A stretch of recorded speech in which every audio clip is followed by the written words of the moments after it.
Shalom, selamat pagi menjelang siang Bapak Ibu, Saudara-saudari dan adik-adik yang dikasihi Tuhan Yesus. Selamat berjumpa lagi, selamat beribadah di hari Minggu terakhir dari bulan Maret, yaitu tanggal 26 Maret tahun 2023. Marilah kita fokus perhatian kita hanya kepada Tuhan dan kita buka di dalam doa bersama. Kita berdoa. Bapa kami yang di sorga, kami baik yang di House of Warlock di Sentul City maupun Bapak Ibu, Saudara-saudari, adik-adik yang dikasihi Tuhan di tempat tinggal masing-masing. Kami datang mengucap syukur kepadamu Bapa, memuji dan memuliakan namamu, karena kasih setia kemurahan-Mu lah kami dapat melakukan ibadah dan perjamuan kudus keluarga Warlock Ministry pada hari ini. Pimpinlah ibadah kami ya Allah Roh Kudus dari awal, pertengahan sampai selesai. Di dalam nama Tuhan Yesus Juru Selamat kami yang telah mengajar kami berdoa bersama-sama. Bapa kami yang di sorga, dikuduskanlah namamu. Datanglah kerajaan-Mu, jadilah kehendak-Mu di bumi seperti di sorga. Berikanlah kami pada hari ini makanan kami yang secukupnya, dan ampunilah kami akan kesalahan kami, seperti kami juga mengampuni orang yang bersalah kepada kami. Dan janganlah membawa kami ke dalam pencobaan, tetapi lepaskanlah kami dari segala yang jahat. Karena Engkaulah yang mempunyai kerajaan dan kuasa dan kemuliaan sampai selama-lamanya. Amin.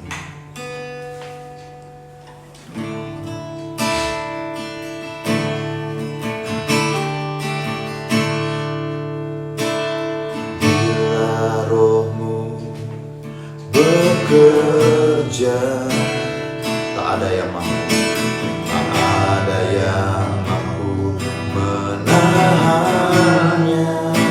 Pribadi yang agung, pribadi yang agung dan mulia, tercurah tuh hati yang tercurah tuh hati yang terbuka.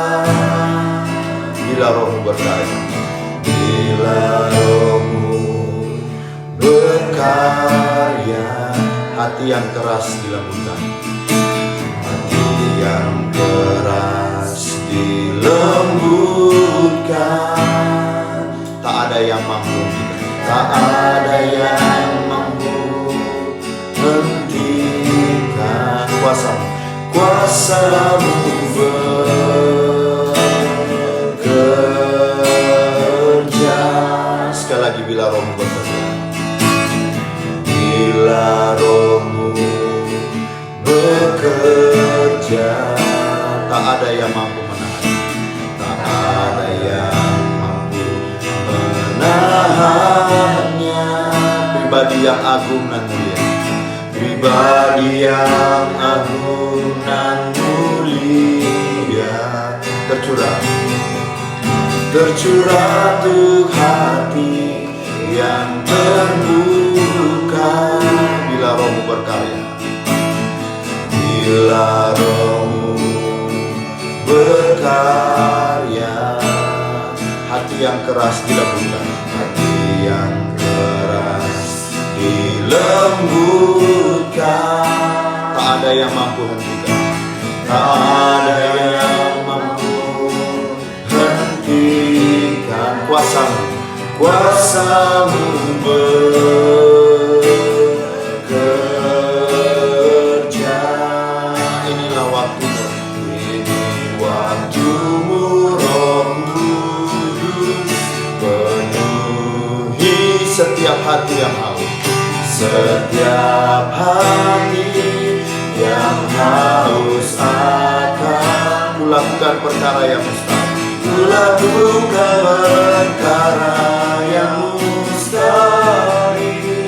Setiap hari, setiap bergerak dengan tuntunan, bergerak dengan tuntunan ilahi. Ini waktumu, ini waktumu, Roh Kudus, penuhi setiap hati yang haus akan. Kulakukan perkara yang kulakukan perkara yang mustahil. Setiap hari bergerak dengan tuntunan ilahi. Bila Rohmu bekerja, bila Rohmu bekerja, tak ada yang mampu menahan, tak ada yang mampu menahannya. Pribadi yang agung dan mulia, pribadi yang agung dan mulia, tercurah untuk hati yang terbuka, tercurah untuk hati yang terbuka. Bila Rohmu berkarya, bila Rohmu berkarya, hati yang keras dilembutkan, hati yang keras dilembutkan. Tak ada yang mampu, tak ada yang mampu hentikan. Kuasamu bekerja, kuasamu bekerja.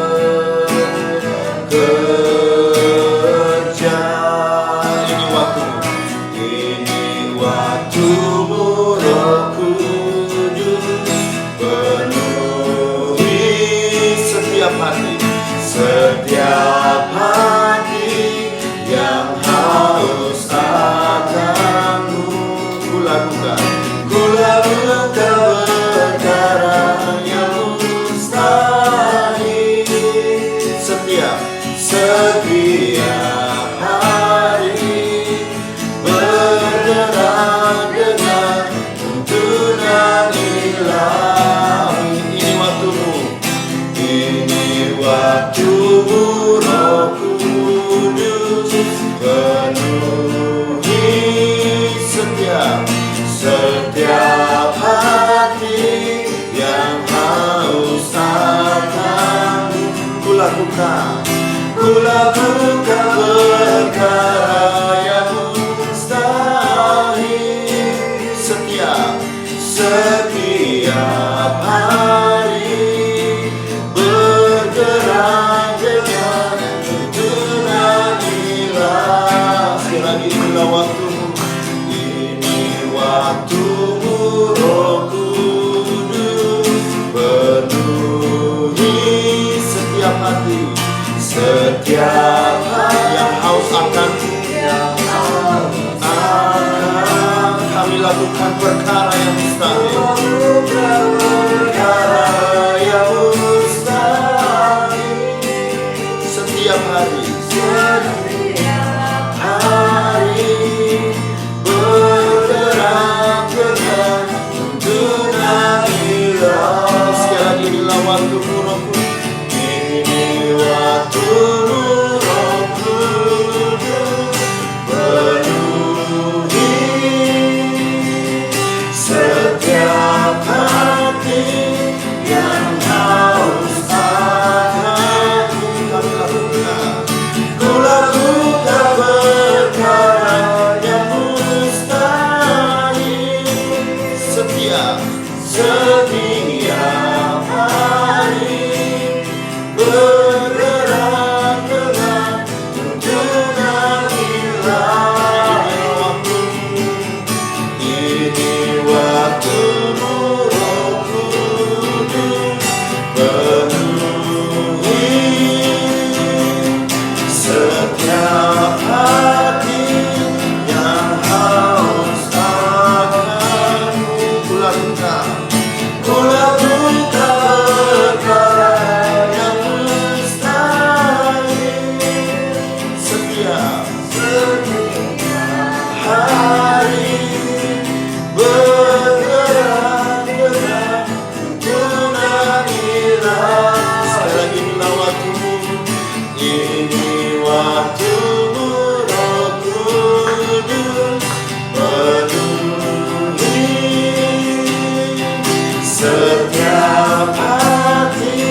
setiap hari bergerak dengan tuntunan ilahi. Mau sekali lagi inilah waktu, ini waktumu Roh Kudus, penuhi setiap hati yang haus akanmu. Ku lakukan perkara yang mustahil setiap hari bergerak dengan tuntunan ilahi. Inilah waktumu, ini waktumu Roh Kudus, penuhi setiap hati yang haus akanmu. Ku lakukan perkara yang mustahil setiap hari bergerak dengan tuntunan ilahi.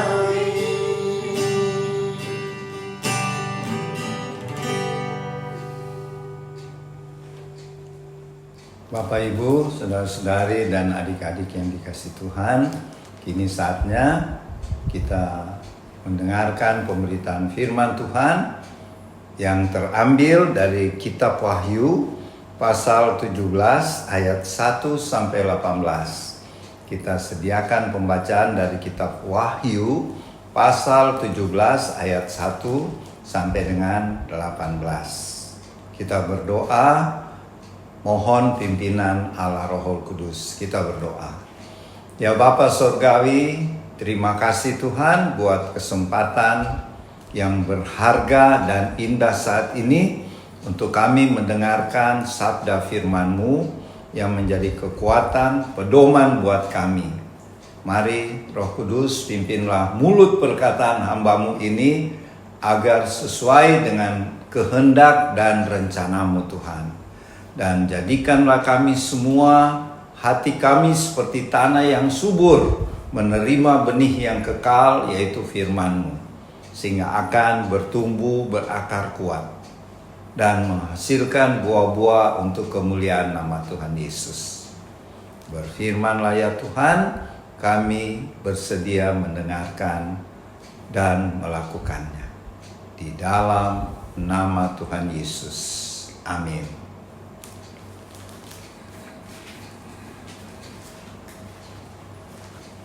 Wahyu pasal 17 ayat 1 sampai 18.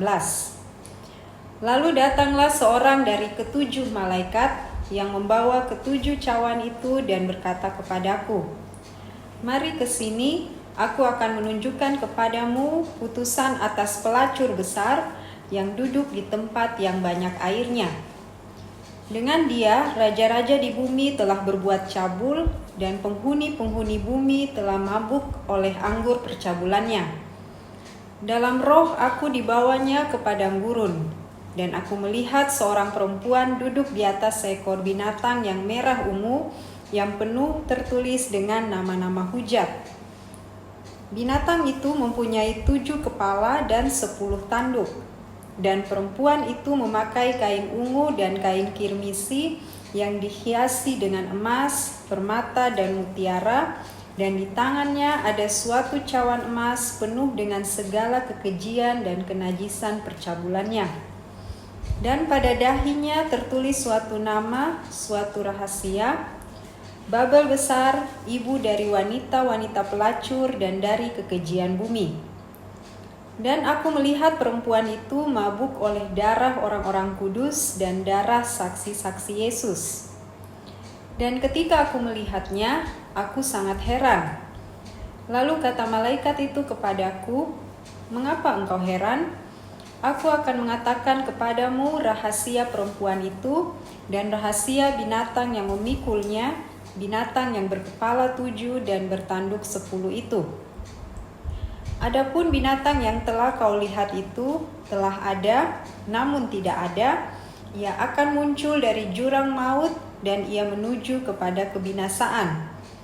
Dan mereka yang diam di bumi, yaitu mereka yang tidak tertulis di dalam kitab kehidupan sejak dunia dijadikan, akan heran apabila mereka melihat bahwa binatang itu telah ada, namun tidak ada dan akan muncul lagi. Yang penting di sini ialah akal yang mengandung hikmat. Ketujuh kepala itu adalah 7 gunung yang di atasnya perempuan itu duduk. Ketujuhnya adalah juga 7 raja. 5 diantaranya sudah jatuh, yang satu ada dan yang lain belum datang. Dan jika ia datang, ia akan tinggal seketika saja. Dan binatang yang pernah ada dan yang sekarang tidak ada itu, ia sendiri adalah raja ke-8, dan namun demikian satu dari ke-7 itu, dan ia menuju kepada kebinasaan. Dan ke-10 tanduk yang telah kau lihat itu adalah 10 raja yang belum mulai memerintah, tetapi 1 jam lamanya mereka akan menerima kuasa sebagai raja bersama-sama dengan binatang itu. Mereka seia sekata, kekuatan dan kekuasaan mereka berikan kepada binatang itu. Mereka akan berperang melawan anak domba, tetapi anak domba akan mengalahkan mereka karena ia adalah Tuan di atas segala tuan dan raja di atas segala raja. Mereka bersama-sama dengan dia juga akan menang, yaitu mereka yang terpanggil, yang telah dipilih dan yang setia. Lalu ia berkata kepadaku, semua air yang telah kau lihat, di mana wanita pelacur itu duduk, adalah bangsa-bangsa dan rakyat banyak dan kaum dan bahasa. Dan ke-10 tanduk yang telah kau lihat itu, serta binatang itu, akan membenci pelacur itu, dan mereka akan membuat dia menjadi sunyi dan telanjang, dan mereka akan memakan dagingnya dan membakarnya dengan api. Sebab Allah telah menerangi hati mereka untuk melakukan kehendaknya dengan seia sekata dan untuk memberikan pemerintahan mereka kepada binatang itu sampai segala firman Allah telah digenapi. Dan perempuan yang telah kau lihat itu adalah kota besar yang memerintah atas raja-raja di bumi. Amin.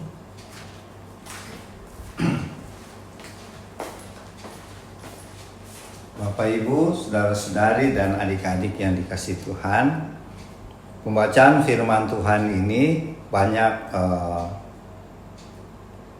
berbentuk simbolis ya. Jadi seperti dikatakan perempuan itu simbolis buat yang namanya Babel. Di kitab Wahyu ada 2 wanita ya. Wanita yang pertama di Wahyu pasal 12, yaitu yang diibaratkan wanita itu adalah bangsa Israel yang melahirkan Tuhan Yesus. Dan wanita kedua yang kita baca sekarang yang disebut Babel, kota besar, atau disebut harlot. Harlot itu pelacur ya, bahasa Inggris. Kenapa disebut demikian? Karena mereka melakukan persinahan terhadap Tuhan. Mereka tidak setia kepada Tuhan. Itu adalah gambaran orang-orang yang hidup di masa 7 tahun kesusahan nanti. Jadi kita tidak mengalami pembacaan ini ya, tetapi gambaran-gambarannya sudah terjadi sekarang ya. Contohnya yang disebut Babel itu sebenarnya orang-orang termasuk gereja Tuhan yang tidak setia. Mungkin karena jabatan, karena pengaruh duniawi yang begitu kuat, mereka sampai kelihatannya beribadah kepada Tuhan Yesus, tetapi mereka sudah berzina. Makanya dikatakan pelacur ya. Kalau pelacur itu persinahan ya, percabulan. Dan yang disebut Babel, perempuan yang kedua ini. Kalau perempuan yang pertama adalah perempuan yang baik, yaitu bangsa Israel yang terdiri dari 12 suku. Dan kita juga disebut bangsa Israel rohani di akhir zaman. Jadi marilah kita seperti wanita yang pertama di kitab Wahyu yang tertulis di pasal 12. Yang akhirnya dia dikejar oleh naga dan wanita itu, yaitu bangsa Israel, akan lari di padang gurun. Diselamatkan Tuhan di satu tempat yang namanya Petra, yang sekarang di Yordania ya. Tapi itu nanti di masa 7 tahun kesusahan. Dan kita baca hari ini tentang perempuan yang kedua, dia tidak lari dari naga karena dia berteman dengan naga. Siapa naga itu? Iblis. Binatang yang disebut di sini yang berkepala 7, bermahkota 10, itu adalah kerajaan-kerajaan yang ada di bumi, bangsa-bangsa yang ada di bumi di masa 7 tahun itu, yang bekerja sama dengan Babel. Babel itu akan diperintah oleh siapa? Binatang yang keluar dari laut. Siapa dia? Antikris. Jadi pembacaan kita pada hari ini menyatakan bahwa Tuhan itu adil. Kalau bangsanya, bangsa Israel yang secara fisik ada di Timur Tengah dan secara rohani adalah kita umat percaya yang sungguh-sungguh percaya Tuhan Yesus, mengalami penindasan, aniaya, bersabarlah. Tuhan akan bertindak adil dan pada saatnya Tuhan akan menghukum antikris. Nah, ini yang kita baca sekarang. Perempuan itu yang disebut Babel akan sunyi seperti kota yang sunyi. Itu simbolis ya, perumpamaan saja.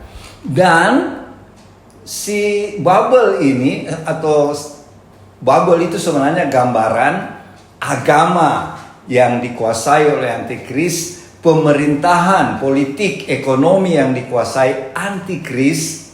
Itu tokoh yang akan muncul di akhir zaman ya. Tetapi kalau di pembacaan ini yang dimaksud antikris adalah Kaisar Nero. Karena pada waktu ditulis kitab Wahyu ini sekitar tahun 96 Masehi, Kaisar Nero itu sudah mati ya. Sudah mati dia ya. Dibunuh dia ya. Jadi Kaisar Nero ini jahat sekali. Dia menangkap orang-orang percaya lalu disalib, dibakar hidup-hidup. Jahat sekali. Dan menurut cerita yang beredar zamannya Rasul Yohanes waktu dia dibuang di Pulau Patmos, si Nero ini akan bangkit lagi dan memerintah. Itu yang dimaksud. Dia pernah ada, dia ada, dan dia akan ada. Jangan bingung ya. Yang dimaksud oleh si Rasul Yohanes menulis itu adalah si Kaisar Nero itu. Dia pernah ada, dia sudah tidak ada, maksudnya dia sudah mati. Tetapi pengikut-pengikutnya percaya dia reinkarnasi, dia akan hadir lagi di bumi dan memerintah, dia menjadi raja ke-8 itu. Tetapi secara iman kita tidak percaya ya. Karena kita sebagai orang percaya Tuhan Yesus tidak percaya reinkarnasi.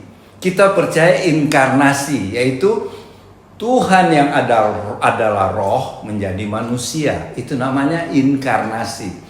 Tapi kita menolak reinkarnasi. Dan pengikut Kaisar Nero, waktu sudah mati Kaisar Nero, pengikutnya mendambakan dan percaya suatu waktu Kaisar Nero bangkit. Itu yang mereka sebut raja yang ke-8. Dia timbul dari 7 raja itu.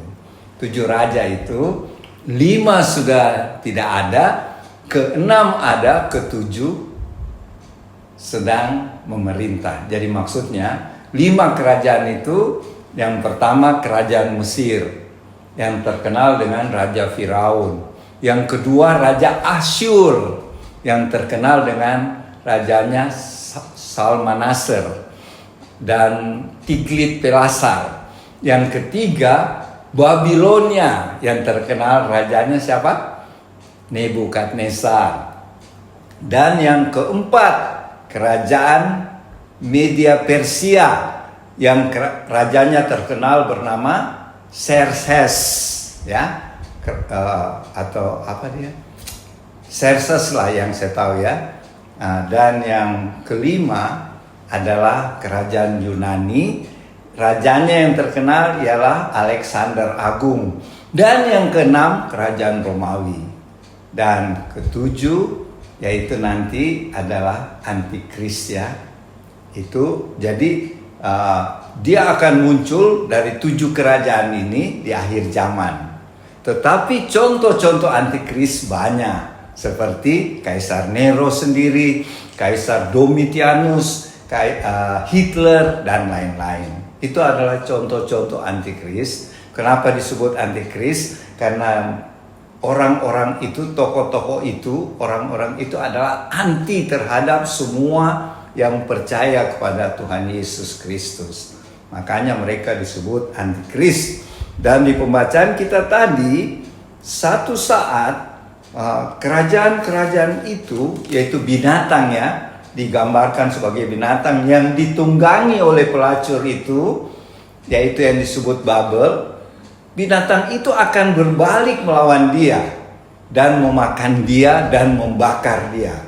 Ada di ayat berapa itu ya? Jadi tadinya dia yang memerintah, si Antikris memerintah ketujuh raja ini yang terdiri dari 10 negara. Banyak yang bilang itu Eropa bersatu ya. Tapi kita lihat nanti. Karena ini kejadiannya 7 tahun masa kesusahan setelah pengangkatannya. Jadi kita sudah tidak ada lagi, kita sudah naik ke surga. Dan yang tadi dia tunggangi binatang itu akan berbalik melawan dia. Kenapa? Karena dia mengangkat dirinya sebagai Tuhan yang harus disembah. Dia bertindak keras. Dan saya baca saya lihat berita terbaru, siapakah Antikris itu? Ada seorang ibu yang namanya Ibu Glenda Jackson. Berapa kali dia dibawa ke surga, dia tanya Tuhan Yesus, Antikris itu dari mana? Banyak orang bilang dari Eropa, dari ini, dari itu. Tapi Tuhan berkata, dia berasal dari bangsa Yahudi. Jadi jangan kita cari di mana-mana. Antikris itu akan muncul di Israel sendiri.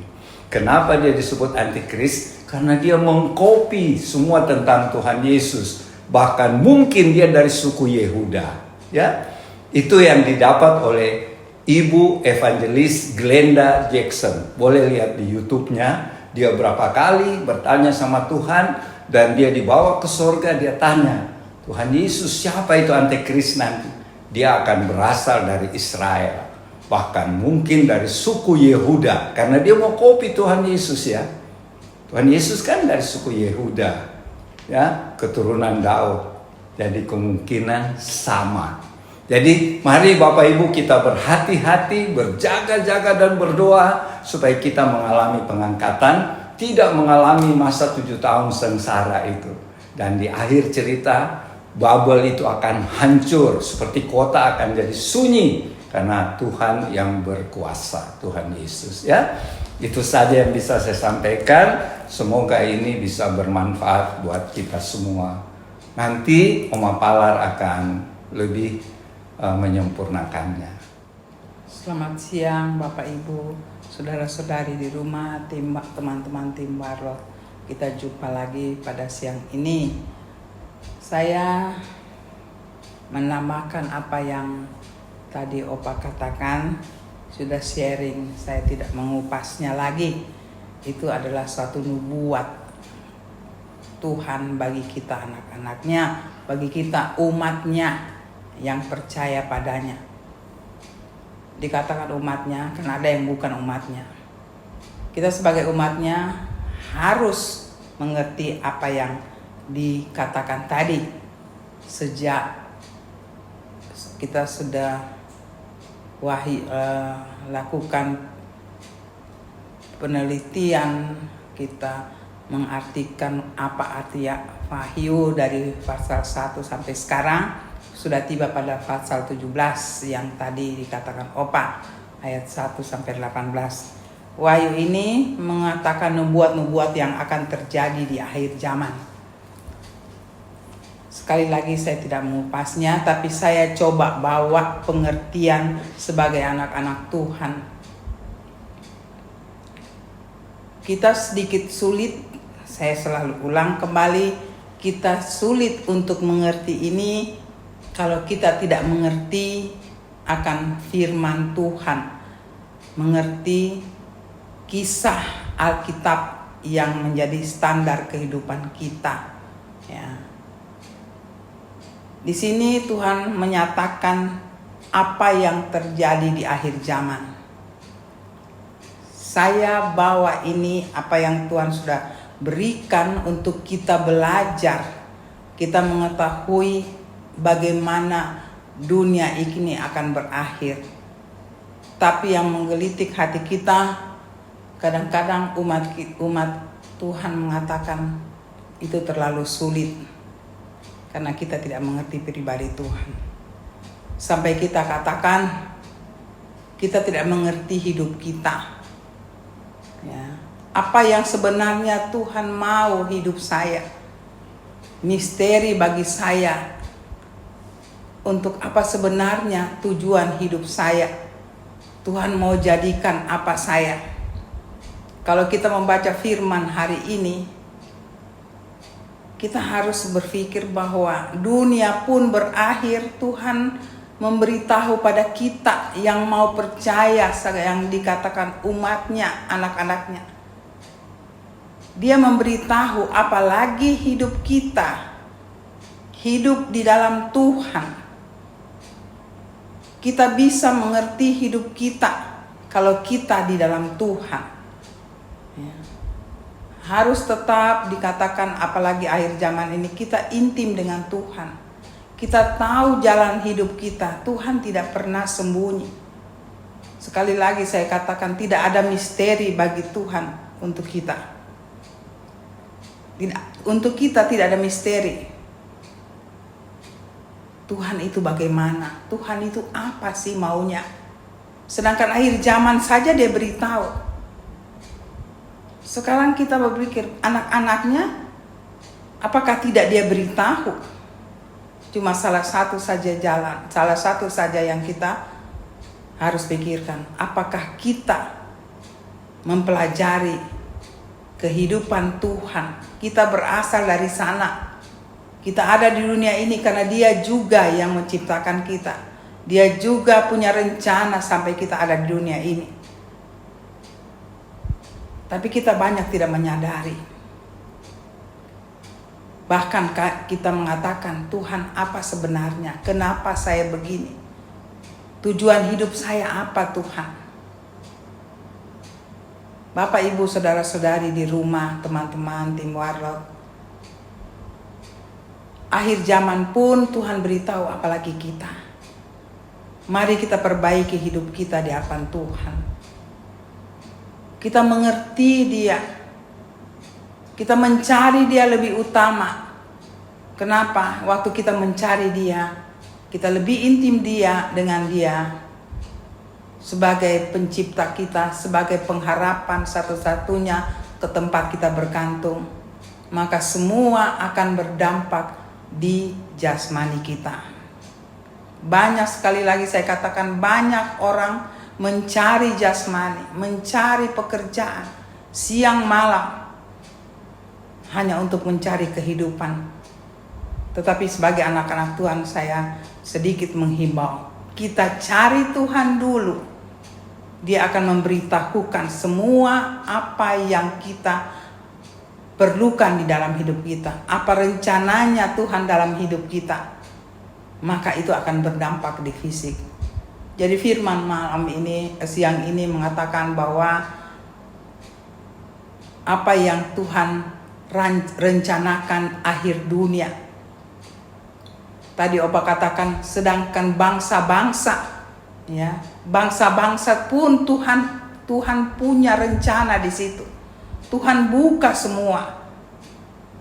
Di situ banyak hal-hal yang Tuhan berbicara seperti yang terjadi di zamannya, dan itu kembali pada zaman kita akhir ini. Yang tadi sudah dikatakan oleh Opa, ya. Kita renungkan untuk mengerti lebih dalam. Mari kita lebih intim dengan Tuhan. Kita bertanya kepada Tuhan, perbaiki hidup kita. dengan Tuhan, maka semua apa yang Tuhan katakan hari ini mengakhiri kehidupan akhir zaman, kita akan mengerti. Kita bersyukur saja, kita bersuka cita, jaga kehidupan kita dengan Tuhan, agar hidup kita tetap jalan di dalam jalur Tuhan. Kita tidak diombang-ambingkan oleh dunia ini, karena makin dunia dekat makin berakhir. Iblis juga punya rencana yang paling jahat, ya, seperti Opa sudah katakan. Iblis berencana karena iblis tahu akhirnya di kehidupan mereka sudah akan berakhir.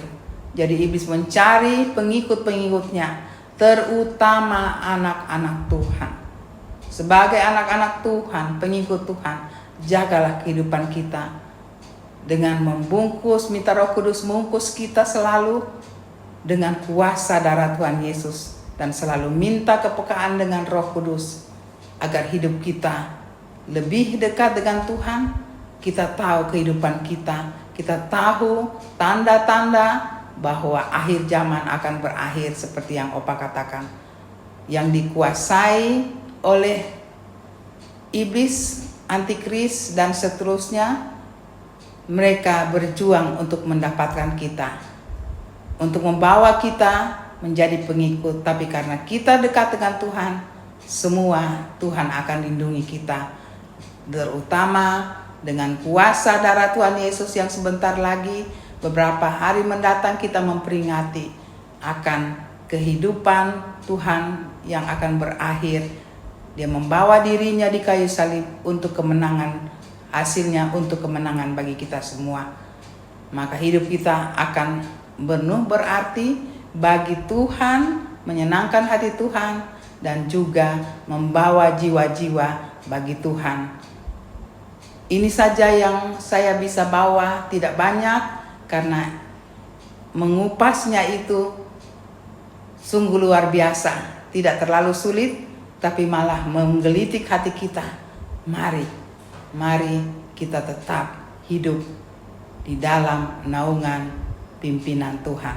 Tuhan Yesus memberkati. Kiranya apa yang dibawakan siang ini untuk memberikan satu kebanggaan, satu harapan bahwa kita akan bersama-sama dengan Tuhan di akhir kehidupan dunia ini.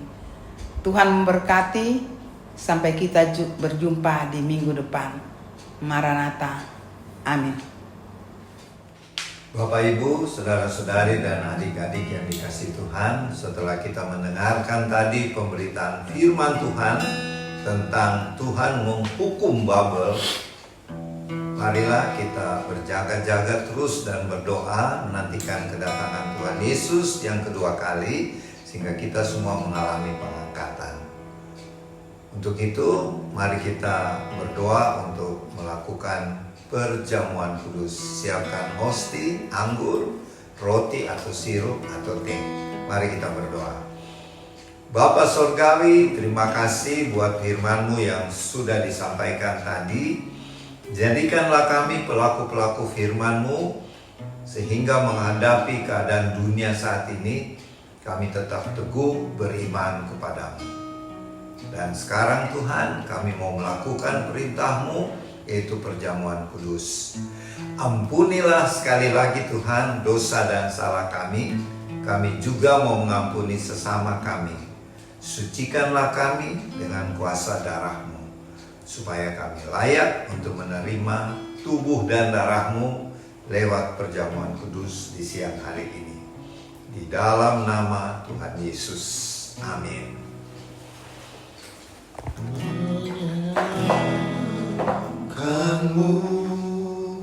Senangkanmu, hanya itu kerinduanku, menyenangkanmu, senangkan hatimu, hanya itu kerinduanku, menyenangkanmu, senangkan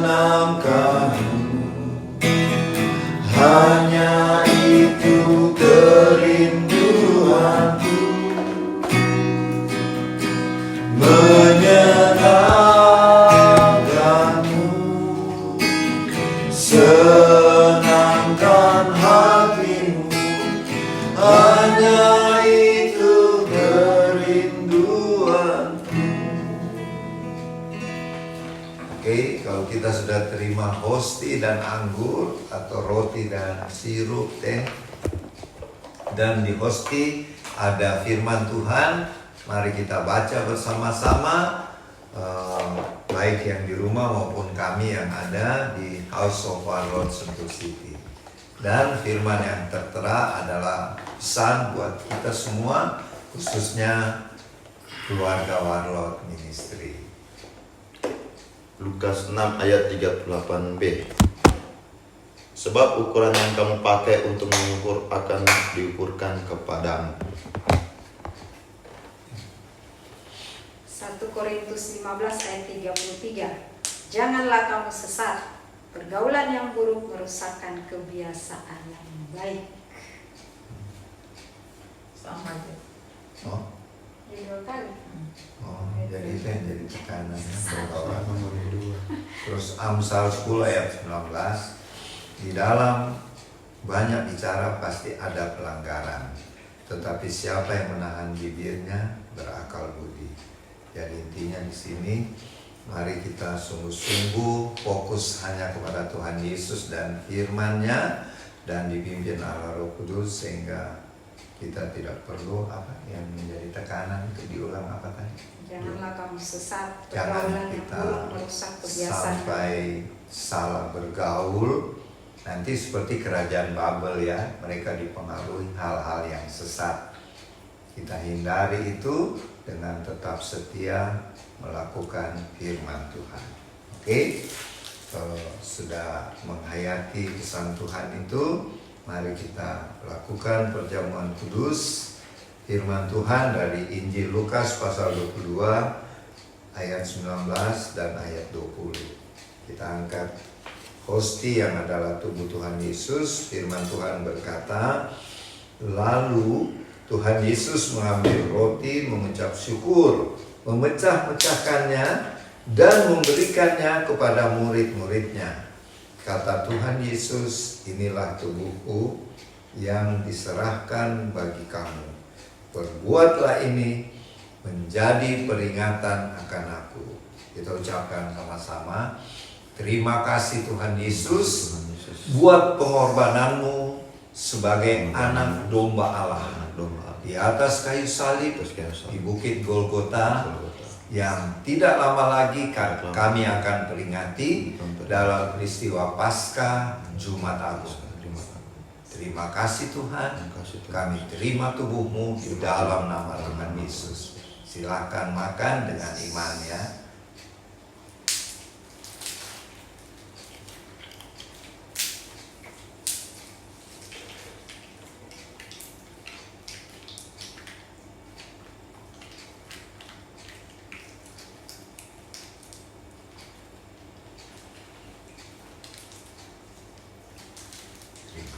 Tuhan Yesus. Mari kita angkat cawan perjamuan. Firman Tuhan berkata, demikian juga dibuat Tuhan Yesus dengan cawan. Sesudah makan, Tuhan Yesus berkata, cawan ini adalah perjanjian baru oleh darahku yang ditumpahkan bagi kamu. Kita ucapkan sama-sama, terima kasih Tuhan Yesus buat darahmu yang suci, darah anak domba Allah yang telah tercurah di kayu salib di Bukit Kalvari. Darahmu yang suci sudah memeteraikan kami dan keluarga kami menjadi warga-warga kerajaanmu, menjadi duta-duta kerajaanmu yang Tuhan utus untuk memberitakan Injil Kristus dan memenangkan jiwa-jiwa bagi Tuhan Yesus. Kami terima darah-Mu di dalam nama Tuhan Yesus. Silakan minum dengan iman dalam nama Tuhan Yesus.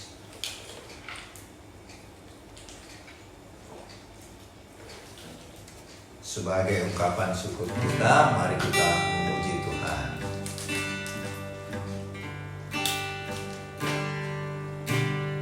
Tuhan, ku mau menyenangkan-Mu.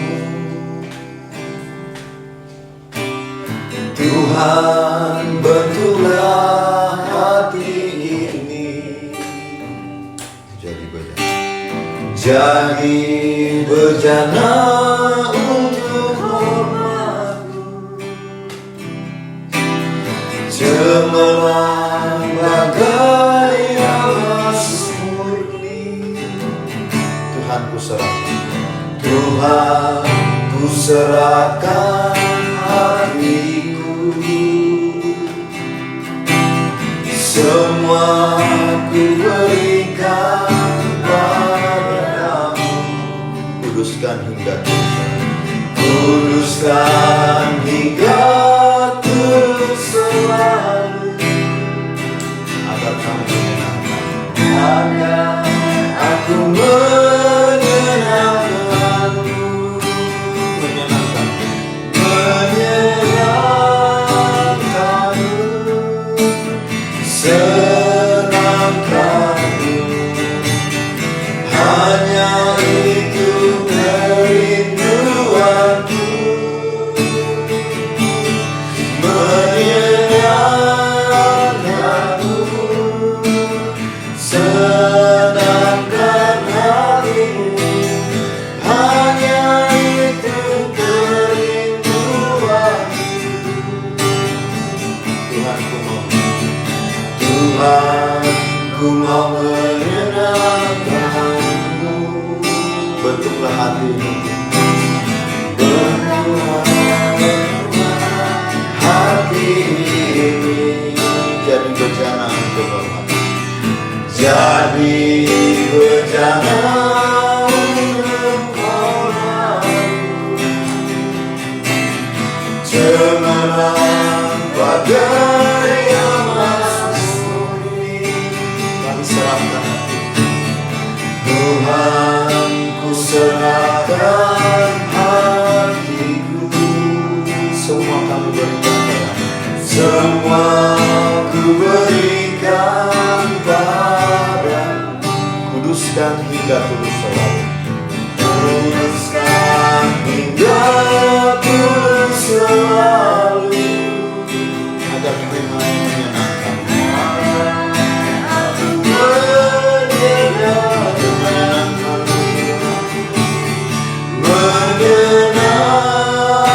menyenangkan-Mu, senangkan-Mu. Hanya itu kerinduanku, menyenangkan-Mu, senangkan hatimu. Hanya itu kerinduanku, menyenangkan-Mu, senangkan-Mu. Hanya itu kerinduanku,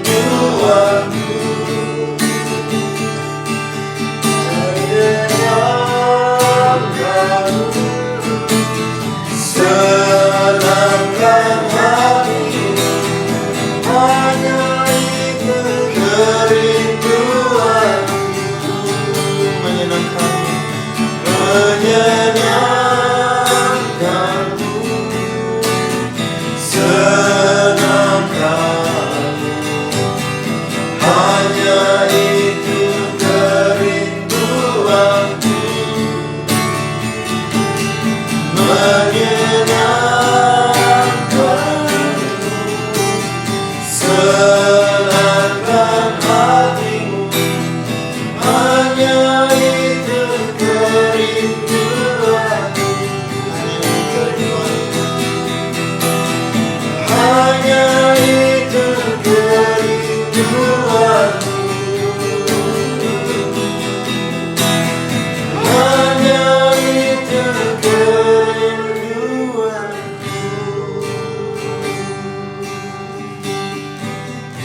Ya Bapa Surgawi, itulah ungkapan hati kami kepadamu Bapa, untuk mau menyenangkan hati Tuhan selalu lewat perbuatan kami, sikap dan perkataan-perkataan kami, di dalam kami melayani Tuhan, melayani sesama, dan bersaksi tentang kasih setiamu yang kami alami dalam kehidupan kami. Sehingga lewat kesaksian pelayanan kami, banyak lutut akan bertelut dan banyak setiap lidah akan mengaku Yesus Kristus adalah Tuhan dan Juru Selamatku. Bapa di surga, kami berdoa buat pemerintah bangsa kami. Berkatilah Bapak Presiden Joko Widodo sekeluarga. Berkati juga Wakil Presiden Bapak Ma'ruf Amin sekeluarga dan semua pejabat-pejabat tinggi negara, baik sipil, kepolisian, militer, dan semua anggota DPR, baik di tingkat pusat Jakarta sampai ke daerah-daerah, bahkan sampai di pelosok-pelosok desa. Curahkanlah hamba-hambamu ini, pemerintah bangsa kami, roh takut akan Tuhan, sehingga pemerintah kami menjalankan tugasnya dengan bersih, dengan adil, dan baik di dalam pemandangan Tuhan, sehingga bangsa kami akan dipromosi Tuhan dan mempermuliakan nama Tuhan lewat anak-anak Tuhan yang ada di bangsamu dan saudara-saudara kami. Tuhan, kami berdoa buat saudara-saudara kami yang beragama Muslim, di mana sedang memasuki bulan Ramadan, bulan puasa. Kami doakan saudara-saudara kami ini agar mereka dengan setia melakukan ibadah puasa mereka sampai pada hari kemenangan mereka di hari Idul Fitri nanti. Bapa, berkati juga saudara-saudara kami yang beberapa hari yang lalu merayakan Hari Raya Nyepi, kaum teman saudara-saudara kami yang beragama Hindu Bali. Tuhan memberkati juga mereka, sekalipun kami terdiri dari berbagai macam suku dan agama, tetapi ajarlah kami Tuhan untuk saling menghormati sebagai saudara bersaudara, sebagai umat ciptaan-Mu Tuhan. Pakailah kami, keluarga Warlord Ministry, untuk bersaksi dan melayani Tuhan dan sesama kami sesuai dengan talenta-talenta yang Tuhan berikan, sehingga nama Tuhan Yesus yang dipermuliakan, banyak orang yang disembuhkan, dipulihkan. Tuhan, kami berdoa buat Bapak Ibu, saudara-saudari, adik-adik yang berbahagia karena hari ini berulang tahun atau di minggu yang akan berjalan nanti. Kiranya Tuhan sempurnakan sukacita ulang tahun atau hari bahagia. Mungkin juga ada yang menikah dan naik pangkat dan bisnisnya semakin meningkat omsetnya. Tuhan, bagi yang berulang tahun, Tuhan karuniakan panjang umur, tetap sehat-sehat, dan semakin dekat mengenal Tuhan Yesus.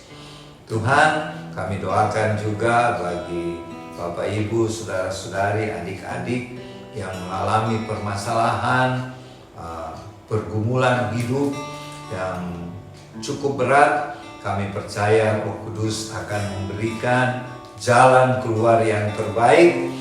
Dan bagi yang ada di dalam keadaan sakit, yang penyakitnya sudah lama tidak sembuh-sembuh, oleh bilur-bilur-Mu Tuhan Yesus kami nyatakan sakitnya sembuh. Terima kasih Tuhan. Begitu juga yang ada dalam masalah keuangan, masalah keluarga, bahkan masalah pelayanan. Tuhan tolonglah, berikanlah jalan keluar yang terbaik. Terima kasih Bapa.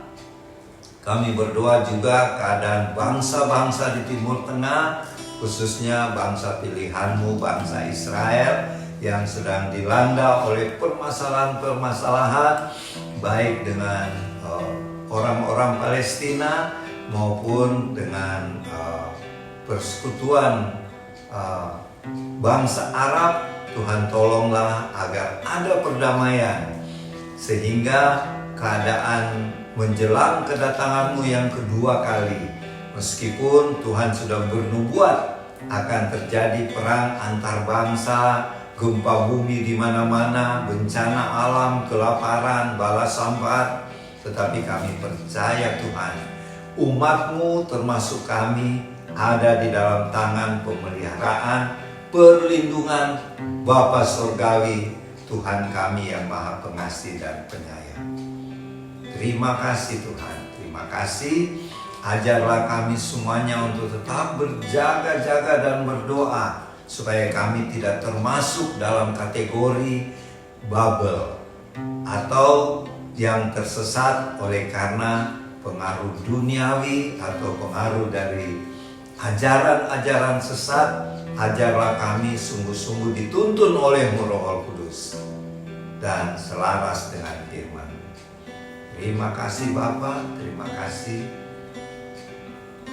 Inilah doa syukur kami, permohonan kami, dan sebelum kami mengakhiri, ingatkanlah kami Tuhan bahwa tidak lama lagi kami akan memperingati Hari Paskah Jumat Agung, di mana kami memperingati kematian-Mu di atas kayu salib di Bukit Golgota, yang merupakan berita Injil, berita salib yang harus kami sebarkan.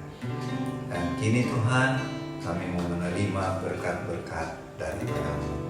Kiranya berkat-berkat dari Allah Bapa yang berlimpah-limpah dan kasih karunia Tuhan Yesus Kristus, persekutuan dengan Allah Roh Kudus, menyertai Bapak, Ibu, saudara-saudari, adik-adik yang dikasihi Tuhan, bersama keluarga, dan juga kami yang berada di House of Our Lord di Sentul City.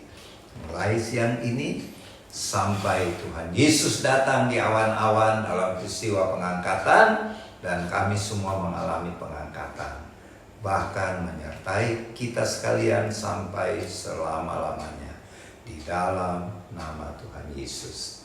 Amin. Terima kasih. Ibadah perjamuan kudus keluarga Warlot sudah selesai. Sampai jumpa minggu depan di bulan yang baru, hari Minggu tanggal 2 April tahun 2023. Shalom, Tuhan Yesus memberkati.